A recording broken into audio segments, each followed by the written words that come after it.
میرے نبی پاک نے فرمایا 3 کام کرو تمہیں فائدہ ہوگا۔ حضرت عبدالرحمن ابن عوف فرماتے ہیں میں نے اس کا تجربہ کیا اس حدیث کا، اور آپ فرمایا کرتے تھے مجھے اللہ کی عزت کی قسم جو میرے نبی نے کہا حق اور سچی کہا ہے، حق اور سچ کا ہے۔ حضور سید عالم صلی اللہ علیہ وسلم نے فرمایا صدقہ دینے سے مال کم نہیں ہوتا، صدقہ دینے سے مال جی کیا کرنے سے، یہ وعدہ ہے نبی پاک کا، صدقہ دینے سے پیسے، اچھا بتائے نا جی مجھے 1000 میں سے 500 دے دیا تو باقی کتنے رہ گئے؟ تو حضور فرما رہے ہیں کم نہیں ہوتے، 1000 دے دیا تو باقی کتنا بچا؟ نہیں بھائی، میرے محبوب فرماتے ہیں تو اللہ کے رستے میں 1 دے وہ تجھے 700 گنا کر کے واپس عطا فرمائے گا۔ نبی پاک نے فرمایا صدقہ دینے سے مال کم نہیں ہوتا، اور فرمایا معذرت کرنے سے عزت میں کمی نہیں آتی، معذرت کرنے سے عزت میں کمی، اللہ اکبر، معذرت کرنے سے عزت میں کمی،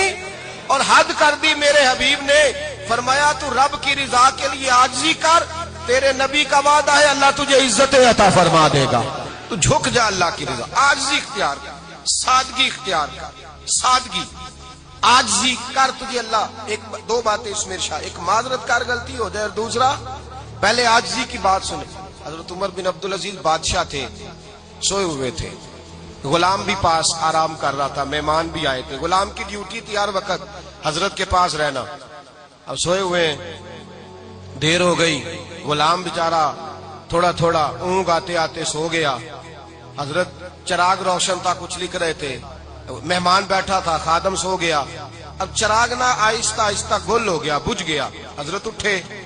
بوڑھے آدمی تھے، چراغ صحیح کرنے، مہمان کہنے لگے حضور میں نہ کر دوں، میں نہ کر دوں،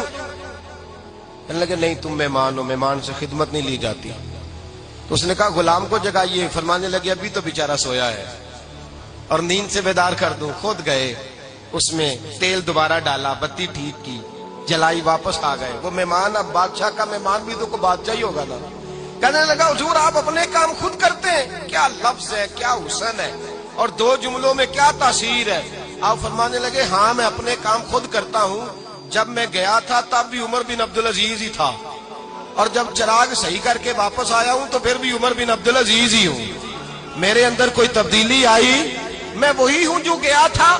حضرت سیدنا فاروق اعظم رضی اللہ تعالیٰ عنہ فرماتے میں بیٹھا تھا، اور ابھی 3 دن ہوئے تھے نبی پاک صلی اللہ علیہ وسلم کے وصال ظاہری کو، میں بیٹھا ہوا تھا، 2-3 بچیاں آ گئی، اور حضرت ابوبکر صدیق رضی اللہ تعالیٰ عنہ کے سامنے آ کے بیٹھ کے رونے لگی، جناب صدیق اکبر رضی اللہ تعالیٰ عنہ کا بچیوں روتی کیوں ہو؟ تو کہنے لگے آپ خلیفہ بن گئے ہیں، جب سے ہمارے ابا کا انتقال ہوا تھا ہمارا ذریعہ معاش یہ تھا کہ ہم نے بکریاں رکھی ہوئی تھی، آپ روز آتے تھے بکریوں کا دودھ دھوتے تھے، ہم پی بھی لیتی تھی، بیچ کے گزارا بھی کر لیتی،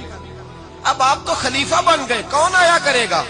تو حضرت ابوبکر صدیق فرمانے لگے تمہیں پتہ ہے جو خلیفہ ہوتا ہے وہ تو خادم ہوتا ہے قوم کا، میں آیا کروں گا۔ حضرت ابوبکر صدیق روزانہ اٹھتے عصر کے بعد اور جاتے، خلیفہ ہونے کے باوجود ان بچیوں کی بکریوں کو پکڑتے، دودھ دھوتے، ان کے گھر میں دے کے آتے۔ حضرت فاروق اعظم جب بھی دیکھتے تو کہتے ابوبکر تو پیچھے آنے والوں کے لیے راستہ بڑا مشکل کر رہا ہے، بڑا مشکل کر رہا ہے، جگر راہ وفا میں نقش ایسے چھوڑ آیا ہوں، میں جس منزل سے گزرا ہوں وہ اب تک یاد کرتی ہے۔ حضرت سلمان فارسی رضی اللہ تعالیٰ عنہ صوبے کے گورنر تھے، سادہ سا لباس پہن کر، سادہ سا، بس اسٹاپ پہ کھڑے تھے، جہاں سے لوگ اندر داخل ہوتے تھے، جہاں سواریاں باندھی جاتی تھی، آج ہم اپنے زبان میں اسے بس اسٹاپ کہتے، باہر کھڑے تھے، کوئی مہمان آ گیا کسی کا، اس نے دیکھا سادے سے کپڑے ہیں، خستہ سی حالی ہے، اس نے سمجھا کوئی کلی ہے شاید، معاذن کوئی ملازم ہے، کہنے لگا خادم ادھر آؤ، ادھر آؤ، آپ قریب گئے، کہنے لگے میرا سامان اٹھاؤ۔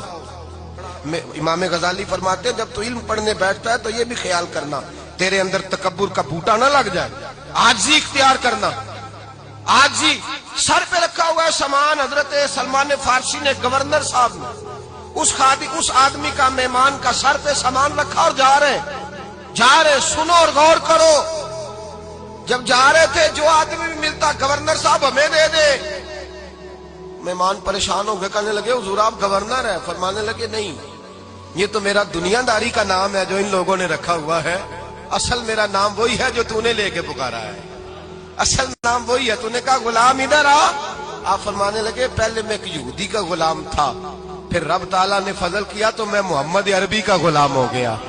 رسول اللہ کا غلام ہوں، اور جب میں نبی پاک کا غلام ہوا ہوں تو اس سارے صوبے کا امام ہو گیا ہوں، تو اصل تو میں غلام ہی ہوا نا۔ دوسرا میرے نبی پاک صلی اللہ علیہ وسلم میں ایک تو عاجزی سے عزت ملتی ہے، تکبر سے عزت،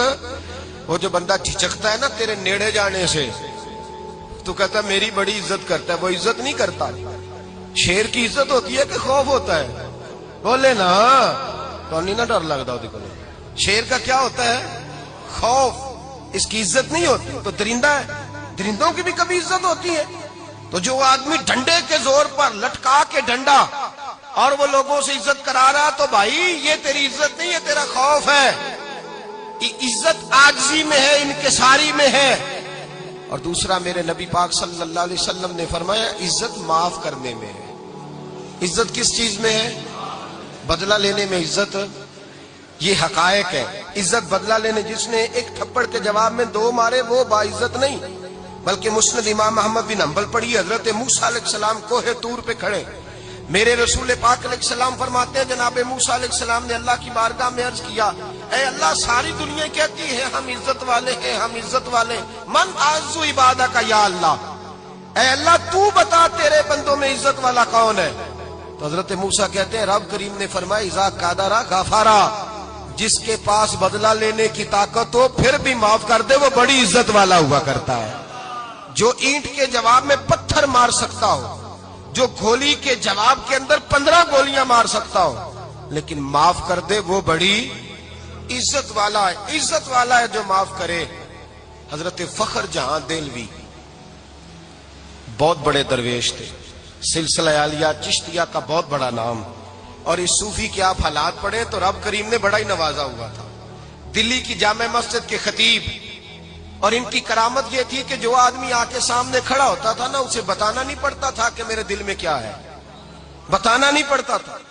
سامنے آ کے کھڑا ہوتا تھا تو حضرت ہاتھ اٹھاتے تھے، کہتے تھے اللہ یہ بے اولاد ہے اسے اولاد عطا کر دے۔